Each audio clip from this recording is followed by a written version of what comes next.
penyayang sallallahu alaihi wasallam, sangat perhatian, mendahulukan memaafkan daripada dia pun harus menghukum.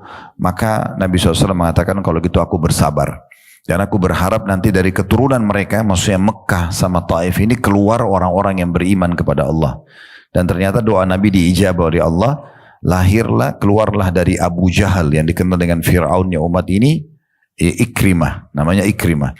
Sahabat ini dulu suka sekali memerangi kaum muslimin bersama ayahnya. Suka sekali menyerang kaum muslimin bersama ayahnya. Tapi setelah pembebasan kota Mekah, dia masuk Islam. Dan akhirnya mati syahid di perang Yarmuk. Dari dari Umayyah bin Khalaf, majikannya Bilal yang banyak menyiksa kaum muslimin, termasuk yang meletakkan batu panas di dada Bilal di Mekah. Itu lahir Safwan yang juga masuk Islam pembebasan kota Mekah dan menjadi pejuang kaum muslimin. Kita tahu juga Wahsy, orang yang membunuh Hamzah di Mekah, di Uhud, itu juga masuk Islam pembebasan kota Mekah. Kita tahu dari Al-As bin Wa'il, orang yang sangat benci dengan Nabi SAW dan Islam, itu lahir Amr bin As yang menjadi sahabat Nabi dan termasuk ciri kecerdasan Islam. Kalau disebutkan orang-orang cerdasnya kaum muslimin, pasti nama Amr bin As tidak luput dari itu. Dari Al-Walid ibn Mughirah lahirlah Khalid bin Walid yang terkenal dengan pejuang Islam. Ini semua keturunan orang-orang Mekah, tokoh-tokoh Mekah yang akhirnya mendapatkan petunjuk karena doa Nabi SAW. Nah, dari kota Taif keluar Abu Hurairah. Nah, ini yang sedang menyampaikan riwayat ini. Namanya Abdurrahman ibn Sakhr radhiyallahu anhu, dan dia dari kota Taif yang juga termasuk mendapatkan doa Nabi. Beliau masuk Islam hanya beberapa bulan sebelum wafatnya Nabi SAW. Tapi kalau kita cari tahu orang yang paling banyak meriwayatkan hadis dari kalangan laki-laki, kita akan temukan Abu Hurairah. Karena begitu masuk Islam, dia betul-betul menekuni Islam, banyak menghafal hadis-hadis Nabi SAW, banyak menyampaikan. Sampai sebagian sahabat saja di masa hidup mereka, itu masih ada yang curiga sama Abu Hurairah. Ya, karena banyaknya hadis yang dia sampaikan gitu ya. Tetapi akhirnya sahabat pun menerima karena memang apa yang dia sampaikan itu memiliki saksi-saksi. Banyak orang yang mengetahuinya.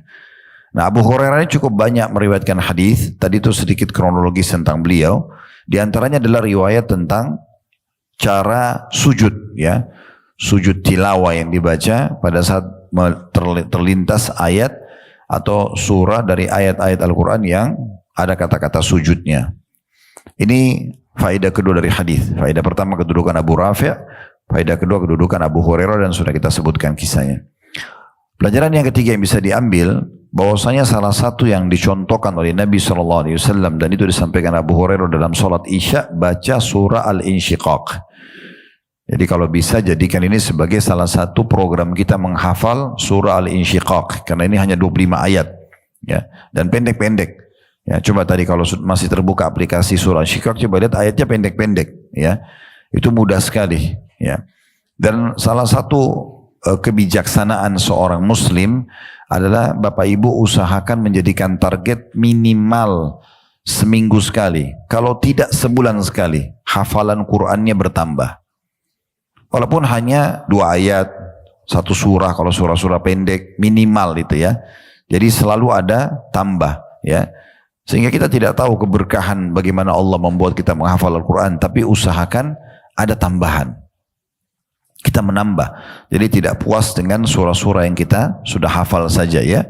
Apalagi kalau yang seperti ini terlintas memang surah-surah yang tidak sulit untuk dihafal dan diamalkan pada saat kita sholat Isya. Tadi saya bahasakan, walaupun Bapak Ibu mengerjakan sekali seumur hidup, minimal pernah membaca surah Al-Insyiqaq di sholat Isya. Karena itu adalah sunnah Nabi. Ya, kalau kita bisa rutinkan itu bagus sekali. Ya. Pelajaran keempat, adanya sujud tilawah. Ya, dan disebutkan di dalam sebuah hadis yang sahih, kalau seorang hamba ya, sujud pada saat membaca ayat Al-Quran, ya, ayat-ayat sujud, maka syaitan di sebelahnya menangis.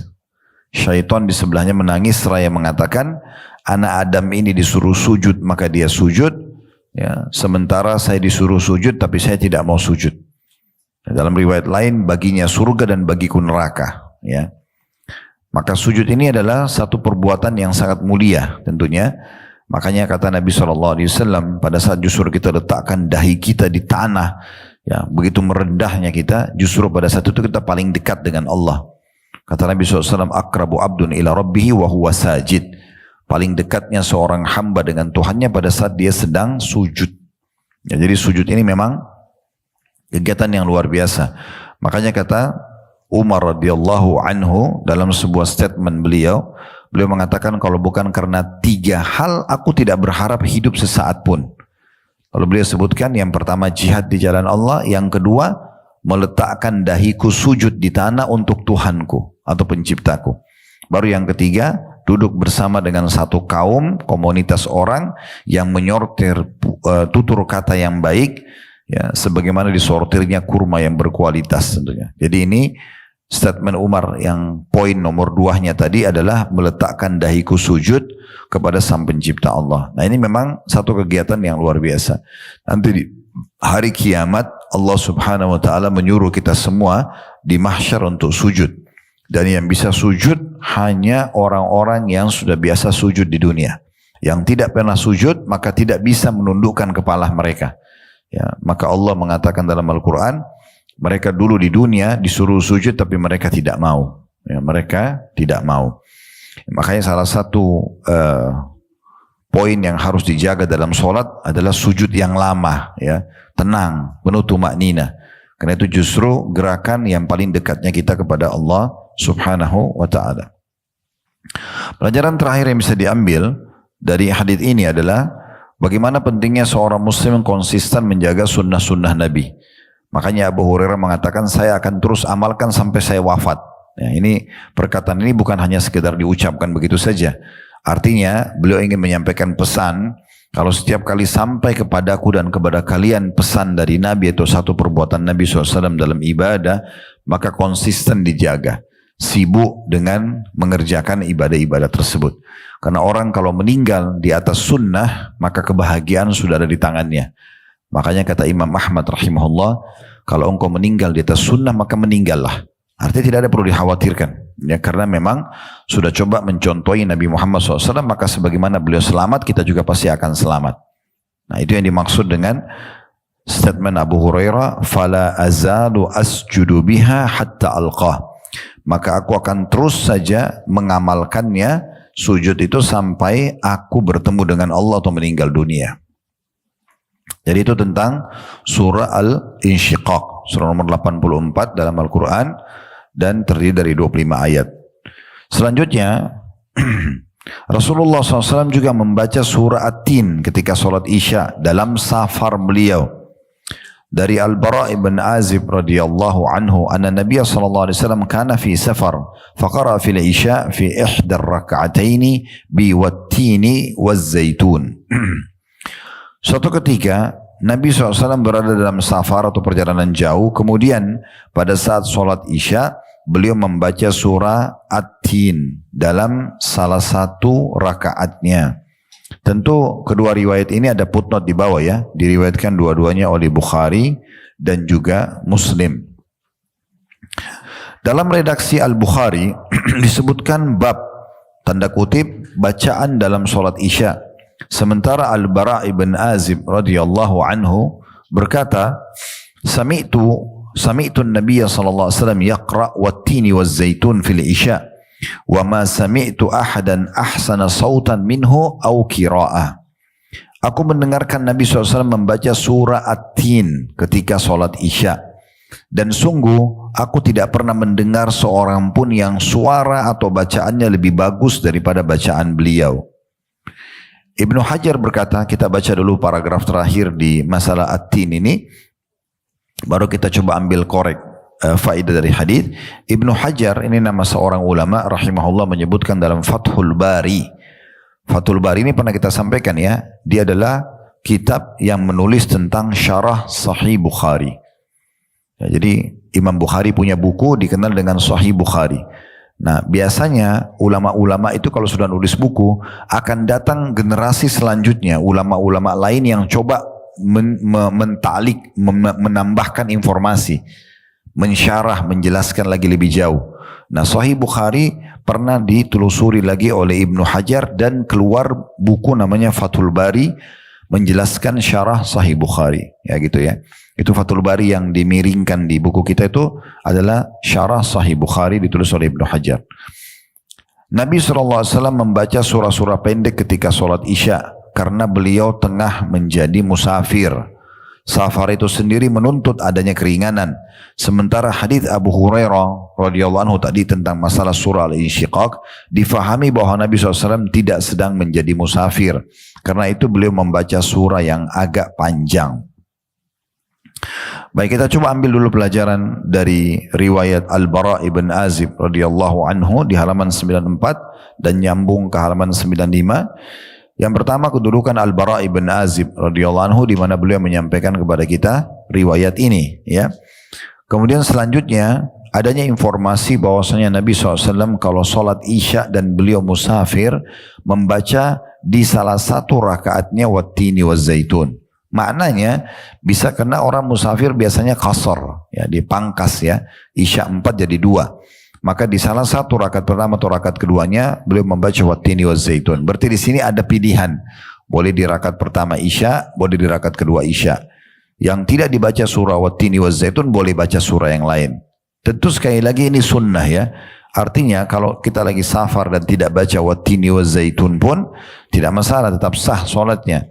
Tetapi sudah kami bahasakan tadi di pembukaan kita, riwayat-riwayat seperti ini hanya akan dipedulikan oleh orang yang peduli dengan ibadahnya. Dia ingin ada varian yang banyak tertulis di buku amalnya yang nanti dia akan mendapatkan ekstra pahala. Nah seperti itu kurang lebih ya. Karena kalau kita misalnya sholat nih Isya, kita baca Wad-Duha, kita baca misalnya surah Al-Masad, ya, Wat-Tabbat Yada misalnya, tidak ada masalah. Tetap aja dapat pahala sesuai dengan niat kita, karena kita yang penting menyempurnakan setelah Al-Fatihah baca surah. Tetapi kalau kita pilih surah ini wattini wazzaitun di sholat Isya kita lagi safar, maka dia dapat ekstra pahala. Selain ekstra pahalanya adalah karena baca surah setelah Al-Fatihah, yang kedua adalah dia mendapatkan karena ingin lebih detail mengikuti contoh dari Nabi. Ya, ini ada pahala sendiri. Ya, ini ada pahala sendiri. Sudah kami bahasakan tadi, makin kita coba mendekatkan diri kepada Allah secara detail, maka Allah makin dekat dengan kita. Dan makin dekat dengan Allah berarti otomatis makin terpenuhi kebutuhan kita, ya, dan makin terselamatkan dari segala macam mara bahaya. Kemudian pelajaran yang ketiga yang bisa diambil adalah kedudukan wattini wazzaitun, surah ini karena dipilih khusus oleh Nabi SAW untuk dibaca. Tentu nanti kita akan coba lihat setelah ini, kita tadabburi surah Al-Insyiqaq dengan surah At-Tin, ya, supaya lebih mendalam kita fahami maknanya gitu ya. Kita lanjutkan dulu, baru nanti kita akan tadabburi surah-surah itu. Selanjutnya riwayat dari Samurah bin Jundub dan radhiyallahu anhu dari Sa'ad bin Abi Waqqas radhiyallahu anhu. Samurah bin Jundub sahabat Nabi, ya, yang pada saat Nabi SAW meninggal umurnya masih sangat muda gitu ya. Makanya dia menukil dari sahabat yang lain namanya Sa'ad bin Abi Waqqas radhiyallahu anhu. Jadi itu sangat normal orang belajar dari orang yang lebih tua walaupun dia sezaman gitu ya. Sa'ad bin Waqqas radhiyallahu anhu berkata, "Amma ana fa inni usalli bihim salata Rasulillah sallallahu alaihi wasallam ma akhrimu anha. Usalli salat al-isya fa arkudu fil ulayaini wa ukhiffu fil ukhrayaini." Kata Sa'ad radhiyallahu anhu, aku sendiri mengerjakan salat isya bersama para sahabat sebagaimana salatnya Rasulullah sallallahu alaihi wasallam tanpa aku kurangi sedikit pun. Aku mengerjakan salat isya, lantas aku memanjangkan bacaan pada 2 rakaat pertama dan memendekkannya pada 2 rakaat terakhir. Diriwayatkan oleh Bukhari dan juga Muslim. Riwayat ini kita ambil pelajarannya dulu. Yang pertama tentunya kedudukan Samurah bin Jundub radhiyallahu anhu, di mana beliau adalah sahabat yang masih muda dan beliaulah yang belajar dari sahabat yang lebih tua. Ini sebuah pelajaran sendiri. Kalau yang pernah ikut bersama kami umroh dan masih ingat di lokasi Uhud, saya lihat di sini ada beberapa yang pernah hadir di lokasi perang Uhud itu, sempat kami ceritakan ada dua anak muda yang umurnya masih 13 tahun dan itu izin dengan Nabi untuk ikut berperang. Nama yang pertama adalah Rafi' ibn Khadij radhiyallahu anhu. Rafi' ibn Khadij ini melihat Abdullah bin Umar, Abdullah bin Abbas, Abdullah bin Amr bin As, orang-orang yang sebaya dengannya ditolak-tolak oleh Nabi karena masih anak-anak 13 tahun. Lalu Rafi' ibn Khadij datang dan mengatakan, ya Rasulullah, Anda tolak orang-orang yang sebaya dengan saya untuk berperang, gitu ya. Namun saya punya keterampilan memanah. Coba tes memanah saya, kalau lulus ikutkan saya berperang. Ini di umur 13 tahun. Kita bisa bayangkan bagaimana orang tuanya mendidiknya sudah mencintai jihad di umur 13 tahun. Maka pada saat itu ya Nabi SAW mengetes dan akhirnya lolos dia. Nah datang tokoh kita ini namanya Samurah bin Jundub, umurnya juga waktu itu masih 13 tahun di perang Uhud ya. Uhud terjadi tahun 3 Hijriah. Nabi SAW meninggal di awal tahun 11 Hijriah. Artinya